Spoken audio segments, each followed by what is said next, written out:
तो ट्रांसफार्मर का सिद्धांत क्या है, ट्रांसफार्मर का सिद्धांत आपको बताना है और ऊंचाई ट्रांसफार्मर का परिपथ चित्र बनाकर उसकी कार्य विधि को समझाइए। तो यहाँ पर सबसे पहले क्या लिखेंगे, यहाँ पर ट्रांसफार्मर का सिद्धांत क्या है, तो यहाँ पर नोट कर लेंगे कि जो ट्रांसफार्मर होते हैं वह अनियोय प्रेरण के सिद्धांत पे कार्य करता है। ट्रांसफार्मर किस सिद्धांत पे कार्य करता है, तो लिखेंगे ट्रांसफार्मर अनियोय प्रेरण के सिद्धांत पे कार्य करता है। अब अनियोय प्रेरण का मतलब क्या होता है, तो अनियोय प्रेरण में इसमें दो कुंडली लगी होती हैं, एक प्राथमिक कुंडली लगा होता है और एक द्वितीयक कुंडली लगा होता है। जब प्राथमिक कुंडली में धारा भेजा जाता है तो द्वितीयक कुंडली में चुंबकीय फ्लक्स में क्या होता है, परिवर्तन होता है। इसीलिए कहा जाता है कि ट्रांसफार्मर जो होते हैं वो अनियोय प्रेरण के सिद्धांत पर कार्य करते हैं। तो यहाँ पर एक क्वेश्चन जो है क्लियर हो गया कि ट्रांसफार्मर का सिद्धांत क्या है, तो अनियोय प्रेरण के सिद्धांत पर कार्य करता है।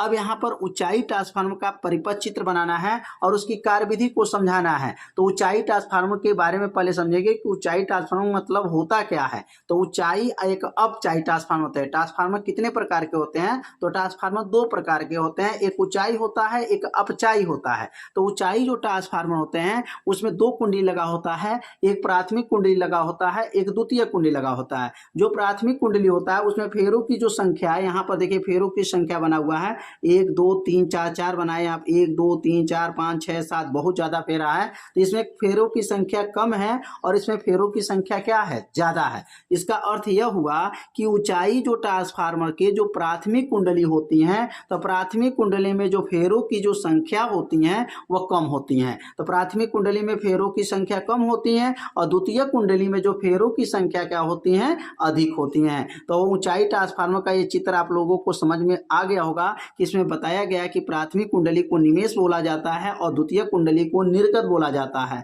और ये प्राथमिक कुंडली में फेरों की संख्या इसमें कम होती है और द्वितीय कुंडली में फेरों की संख्या अधिक होती है। और ये कैसे कार्य करता है, अब इसकी कार्य विधि के बारे में समझेंगे कि कार्य कैसे वह किया जाता है। जब ये प्राथमिक कुंडली, अब ये प्राथमिक कुंडली है, जब ये प्राथमिक कुंडली में धारा परिवर्तन करेंगे, ध्यान दीजिएगा, जब प्राथमिक कुंडली में धारा परिवर्तन करते हैं तो द्वितीय कुंडली में चुंबकीय फ्लक्स में परिवर्तन होता है। इसमें धारा परिवर्तन करेंगे तो इसमें द्वितीय कुंडली में चुंबकीय फ्लक्स में क्या होगा, परिवर्तन होगा, जिसके द्वारा उस कुंडली में एक प्रेरित वैद्युत वाहक बल उत्पन्न होता है, जिसके फलस्वरूप उस कुंडली में एक प्रेरित धारा बहने लगता है। इस घटना को ही अनियोय प्रेरण घटना कहा जाता है। तो यहाँ पर कार्य विधि को लिख लेंगे कि जब प्राथमिक कुंडली में धारा परिवर्तन किया जाता है, धारा परिवर्तन मतलब इसमें धारा को भेजा जाता है, परिवर्तन किया जाता है, तो द्वितीय कुंडली में चुंबकीय फ्लक्स में परिवर्तन होने लगता है,